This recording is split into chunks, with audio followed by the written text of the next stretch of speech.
আজকের দিনে মোবাইল ছাড়া যেন আমরা চলতেই পারি না। কিন্তু এই ফোনটাই যদি তোমার স্বপ্নের পথে বাধা হয়ে দাঁড়ায়। আজকে বলবো মোবাইল ফোনের আসক্তি কমানোর 3টি সহজ কিন্তু কার্যকারী কৌশল। প্রতিদিন একটি নির্দিষ্ট সময় ঠিক করো কখন ফোন ব্যবহার করবে, যেমন সকাল 8টা থেকে 9টা, বিকাল 5টা থেকে 6টা। ফোনকে কাজে লাগাও, সেজন্য তোমাকে নিয়ন্ত্রণ না করে। একটা গল্প বলি। রহিম নামের একজন ছাত্র সকাল বিকাল গেম খেলতে খেলতে পড়ালেখা ভুলে যাচ্ছিল।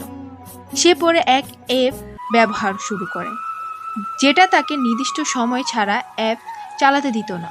মাত্র 1 মাসে তার ফলাফল অনেক উন্নতি করে।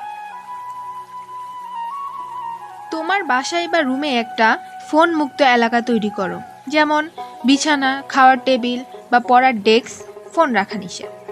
তোমার মন বলবে একবার দেখি কে মেসেজ করলো, কিন্তু একবার দেখলে আর বের হওয়া যাবে না।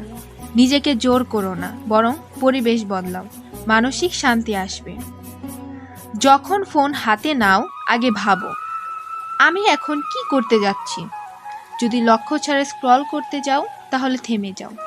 নিজের কাজের জন্য অ্যাপগুলো সামনে রাখো, আর বিনোদনের অ্যাপগুলো লুকিয়ে রাখো বা ইনস্টল করে দাও। মনে রাখো, সফল মানুষ ফোন ব্যবহার করে, ফোন তাদের ব্যবহার করে না। মোবাইল খারাপ না, কিন্তু আসক্তি খারাপ। এই 3টি সহজ কৌশল: 1.